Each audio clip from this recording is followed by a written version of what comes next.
The Kansas City Chiefs dynasty is over. Not when Patrick Mahomes returns. Not at some future point when the roster is rebuilt. It ended in 2025. I know that feels like a hot take, but the data tells a very specific story about what the Chiefs were in 2025, what they are heading into 2026, and why the specific combination that made them the most dominant team in football no longer exists. This is what the numbers say. Before we talk about the injury, let's talk about what 2025 actually was. The Kansas City Chiefs finished 6-11. They missed the playoffs for the first time since 2014, ending a decade-long postseason streak. But the record isn't the most telling number. Patrick Mahomes posted a PFF passing grade of 70.7 in 2025, ranked 20th among all starting quarterbacks. In 2022, his PFF grade was 96.7, the single largest single-season decline of his career. He threw for 3,587 yards with 22 touchdowns and 11 interceptions. He had 20 turnover-worthy plays, the worst decision-making rate of his career. The decline was already happening before the ACL. The injury didn't start the problem, it exposed it. Only one skill position player on the Kansas City roster surpassed 600 receiving yards in 2025. Travis Kelce, 36 years old at the time, led the team with 851. Then, on December 14th, Patrick Mahomes tore his ACL and LCL in a loss to the Los Angeles Chargers. The most serious injury of his career, surgery the next day. His goal is to play in Week 1 of the 2026 season against the Denver Broncos on Monday Night Football. The medical team says it's possible. The 9-month recovery timeline puts him right on the edge. But here's what matters. Even the most optimistic ACL recovery stories in NFL history, Adrian Peterson's legendary 2012 comeback, showed that a quarterback at 30 years old returning from an ACL and LCL in the same knee is not the same as a quarterback at his peak. Week 1 and fully healthy are two different things. And the data says the Chiefs' problems don't start with the injury anyway. The dynasty was never just Mahomes. It was a specific combination. Patrick Mahomes at his peak.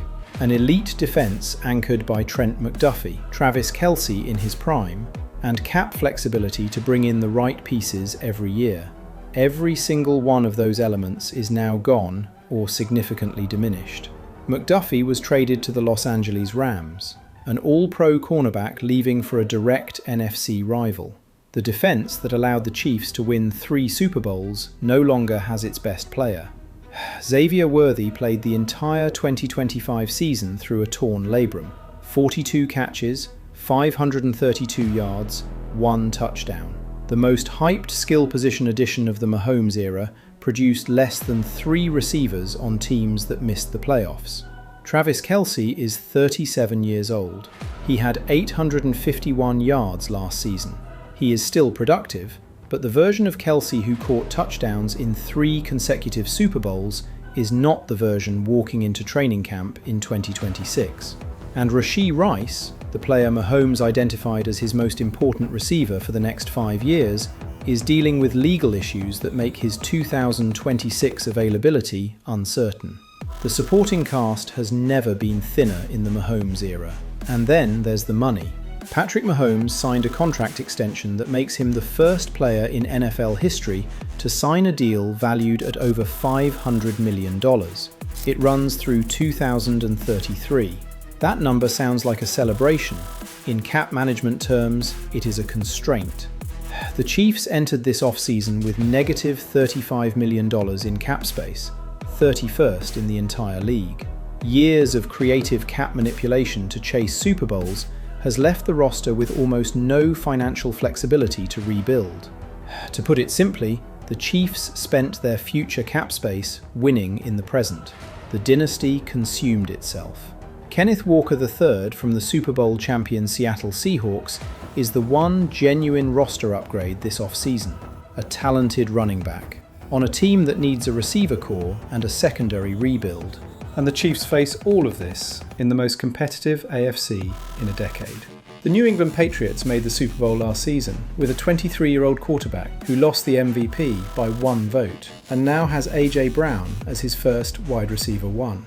The Denver Broncos had the best record in the AFC in 2025. They knocked out Josh Allen and the Buffalo Bills in the divisional round. The Baltimore Ravens have Lamar Jackson, a 2-time MVP, entering what looks like the prime of his career.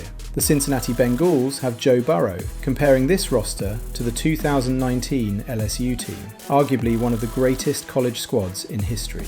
The Buffalo Bills have a new head coach who finally understands how to maximize Josh Allen. The Chiefs won in a decade when the AFC competition was manageable. The AFC of 2026 is not manageable. Now the fantasy context. Patrick Mahomes' ADP will be elevated by name value. The data says draft him later than that name suggests. A quarterback returning from ACL and LCL surgery in September faces documented first season back uncertainty. The early weeks of the season typically show reduced mobility and decision-making speed. The 20 turnover-worthy plays in 2025 before the injury add to the concern. Justin Fields is the handcuff. He has been a genuine starter in this league. If Mahomes misses even one game, Fields is immediately a streaming option. Travis Kelce remains a legitimate fantasy tight end at any age, but at 37, the injury risk is real. Target him in the mid-rounds with tempered expectations. Kenneth Walker III is the clearest fantasy asset on this roster. Top 10 running back potential in what will likely be a run-heavy offense designed to take pressure off a returning Mahomes. The honest counterargument. Patrick Mahomes is 30 years old. His contract runs to 2033. He is historically one of the greatest quarterbacks to ever play the position. 3 Super Bowl wins before the age of 30. If he returns fully healthy, and there is genuine reason for optimism that he will, Mahomes is still capable of elite play. The talent hasn't changed, the circumstances have. It is possible, even likely, that the Chiefs rebuild around him over the next 2 to 3 seasons. A new defensive core, a cleared cap, a genuine number 1 receiver. What the data says is not that Patrick Mahomes is finished. It says the specific dynasty, the years of dominance, the consecutive Super Bowls, the impossible cap management is over. A new chapter might be coming, but the chapter that defined the NFL for the last decade has closed. The Kansas City Chiefs dynasty was built on a specific combination. Patrick Mahomes at his peak, an elite defense. Travis Kelce in his prime, cap flexibility. All 4 working together for 7 consecutive seasons. In 2025, they went 6-11.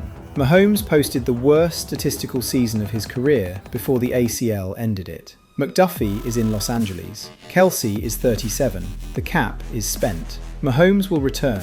He may play at a high level again, but the dynasty, the specific thing that made Kansas City the most dominant franchise in football for a decade, is over. The data makes it clear. Subscribe if you want to keep seeing the NFL through this lens. And for the deeper analysis every Wednesday, the newsletter link is in the description. See you next Wednesday.